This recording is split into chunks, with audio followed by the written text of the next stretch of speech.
1979 এর পর সরাসরি 2026-এ গোল্ড আজ সব রেকর্ড ভেঙে দিচ্ছে। হু হু করে বাড়ছে দাম। শুধু ভারতে নয়, গোটা পৃথিবীতে একটা গোল্ড রাশ চলছে। কিন্তু প্রশ্ন হলো, হঠাৎ কেন? এই সোনার দৌড়ের পেছনে আসল সত্যিটা কি? আর সবচেয়ে বড় প্রশ্ন, আপনার কি এখন গোল্ডে ইনভেস্ট করা উচিত, নাকি এই বাড়তে থাকা দাম আসলে ভবিষ্যতের কোনো বড় সংকেত? আজ আড্ডার এই শোতে এই সব প্রশ্নের উত্তর খুঁজবো আমরা। নমস্কার, আমি নিলয়। আমাদের কন্টেন্ট যদি আপনাদের ভালো লাগে তাহলে আমাদের চ্যানেলটা সাবস্ক্রাইব করতে ভুলবেন না। এবার আসি গোল্ডের প্রসঙ্গে। প্রথমেই আসি, কেন গোল্ডের দাম এত বাড়ছে? এর স্ট্রাকচারাল রিজনস গুলো কি? সেন্ট্রাল ব্যাংকরা ম্যাসিভ ভাবে গোল্ড কিনছে। চায়না, রাশিয়া, ইন্ডিয়ার মতো দেশগুলো হিউজ পরিমাণে এমন কেনাকাটি করছে কারণ ওরা ডলারের ওপর ডিপেন্ডেন্সি কমাতে চায়। বিকজ গোল্ড একটা নিউট্রাল অ্যাসেট। ডলারের ওপর ট্রাস্ট কমছে কারণ আমেরিকার debt record all time high. অনেক দেশই তাই মনে করছে ডলার আগের মতো আর সেফ নেই, তাই তারা গোল্ডের দিকে মাইগ্রেট করছে। আরো একটা বড় কারণ, জিওগ্রাফিক্যাল টেনশন বাড়ছে সারা পৃথিবীতে। ইউক্রেন, মিডল ইস্ট, তাইওয়ান সব জায়গায় কনফ্লিক্ট। আর যখনই ওয়ার্ল্ড আনস্টেবল হয় তখন মানুষ সেফ অ্যাসেট হিসাবে গোল্ডের পেছনেই দৌড়ায়। আর একটা কারণ ইনফ্লেশন হেজিং। সোজা করে বুঝিয়ে বলি, চাল, সবজি, রেন্ট, পেট্রোল সবকিছুর দাম বাড়ছে। গোল্ড ভ্যালু হোল্ড করে রাখে, তাই লোকজন গোল্ড কিনছে।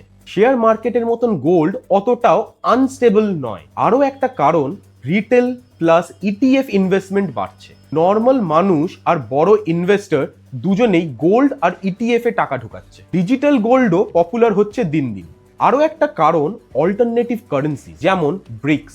ব্রিক্স দেশগুলো ডলার ছাড়া ট্রেড করার প্ল্যান করছে, তাই ফিউচারে গোল্ড ব্যাক সিস্টেম আসতে পারে এবং তারই ডিমান্ড হয়তো এখন থেকেই দেখা যাচ্ছে। আর তারপর অবশ্যই আরেকটা কারণ, সাপ্লাই লিমিটেড, ডিমান্ড বেশি, যা গোল্ডের পক্ষে বরাবর ছিল। গোল্ড মাইন থেকে প্রোডাকশন তেমন বাড়ছে না কারণ গোল্ড একটা ফাইনাইট মিনারেল, কিন্তু বায়ারের সংখ্যা বাড়ছে র্যাপিডলি। তাই সিম্পল ডিমান্ড সাপ্লাই গেমে এই গোল্ড রাশ প্রভাবিত হচ্ছে। এতক্ষণ আমরা কথা বলছিলাম কেন এই গোল্ড রাশ হচ্ছে এই ব্যাপারে, কিন্তু এটা শুধু গ্রোথের সিগন্যাল নয়, এটা ওয়ার্নিংও হতে পারে। ওয়ার্নিং সাইন্সগুলো কি কি, চলুন এক এক করে দেখি।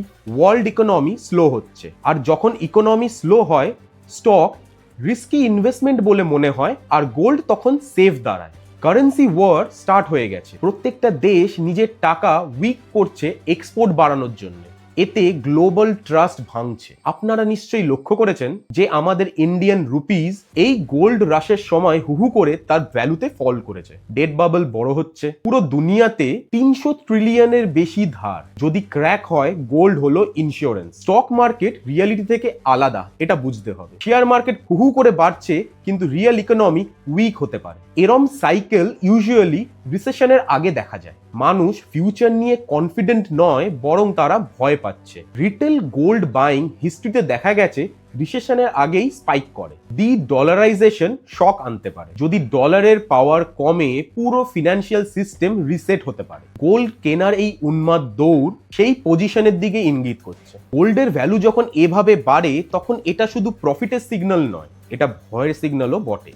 মানুষ গোল্ড কিনছে ধনী হওয়ার জন্য শুধু নয়, তারা কিনছে ফিউচারকে সিকিউর করতে। এবং এটা মানুষ থেকে দেশ সবার ক্ষেত্রেই প্রযোজ্য। আপনার এই গোল্ড রাশ নিয়ে কি মতামত? আপনি কি গোল্ডে ইনভেস্ট করেছেন, নাকি আপনি ভাবছেন গোল্ড কেনার কথা? প্লিজ কমেন্টে আমাদের লিখে জানান। আর আজকের এপিসোডটা যদি আপনাদের ভালো লাগে তাহলে আমরা ঠিক এরকমই এপিসোড নিয়ে হাজির হব আবার খুব তাড়াতাড়ি। ততক্ষণ আপনি যেটা করতে পারেন যে আমাদের বেল আইকনটাকে ক্লিক করে দিতে পারেন, যাতে আমাদের কোনো ভিডিও বা আপডেটস মিস না হয়। সঙ্গে থাকার জন্য, দেখার জন্য ধন্যবাদ।